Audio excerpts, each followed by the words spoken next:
कल्पना कीजिए, एक ऐसी दीवार जो किसी शहर या देश की नहीं बल्कि 1500 किलोमीटर लंबी हो, और ये दीवार ईंट पत्थर की नहीं बल्कि धूल और रेत की बनी हो।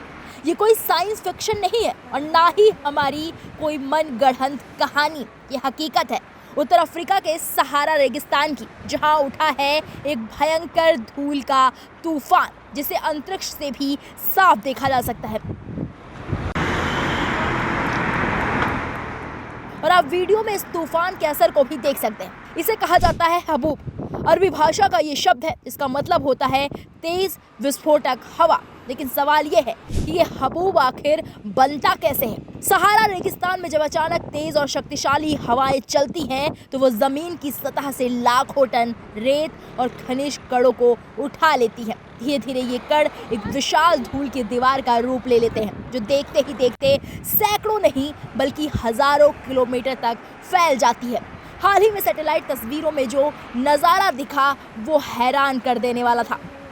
सहारा की ये धूल सिर्फ अफ्रीका तक सीमित नहीं रही बल्कि स्पेन, फ्रांस, ब्रिटेन तक पहुंच गई है, और तो और ये धूल अटलांटिक महासागर के ऊपर भी फैल गई है। सोचिए, एक रेगिस्तान की धूल हजारों किलोमीटर दूर दूसरे महाद्वीप तक। लेकिन ये तूफान सिर्फ देखने में ही खतरनाक नहीं है, इसके असर भी उतने ही गंभीर है। जब ये धूल हवा में फैलती है तो पूरा आसमान धुंधला हो जाता है, जैसा कि लगातार आप तस्वीरों में देख रहे होंगे। सूरज की रोशनी फीकी पड़ जाती है और विजिबिलिटी इतना कम हो जाती है कि सामने कुछ दिखना मुश्किल हो जाता है। और कभी कभी तो ये धूल बारिश के साथ मिलकर बनाती है एक अजीब नज़ारा, खूनी बारिश जिसमें पानी का रंग लाल भूरा हो जाता है। अब जरा इसके असर को समझिए।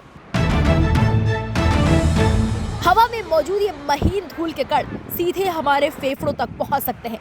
खासकर बच्चों, बुजुर्गों और अस्थमा के मरीजों के लिए तूफान एक बड़ा खतरा बन सकता है। लेकिन कहानी यही खत्म नहीं होती। ये धूल तूफान सिर्फ नुकसान ही नहीं करते बल्कि प्रकृति के लिए कुछ मायनों में फायदेमंद भी हैं। जब सहारा की धूल अटलांटिक महासागर तक पहुंचती है तो ये समुद्र में मौजूद सूक्ष्म जीवों यानी कि प्लैंकटन को पोषण देती है। ये प्लैंकटन समुद्री जीवन की नींव होते हैं और पूरी फूड चेन को सपोर्ट करते हैं। यानी जो धूल हमें परेशान कर रही है वही किसी और जगह जीवन को जन्म दे रही है। लेकिन आधुनिक दुनिया में इसका एक और बड़ा असर सामने आया है। वैज्ञानिकों, खासकर नासा के अध्ययन ये बताते हैं कि जब ये धूल सोलर पैनलों पर जमती है तो ये सूरज की रोशनी को रोक देती है, जिससे सोलर पावर प्रोडक्शन पर सीधा असर पड़ता है।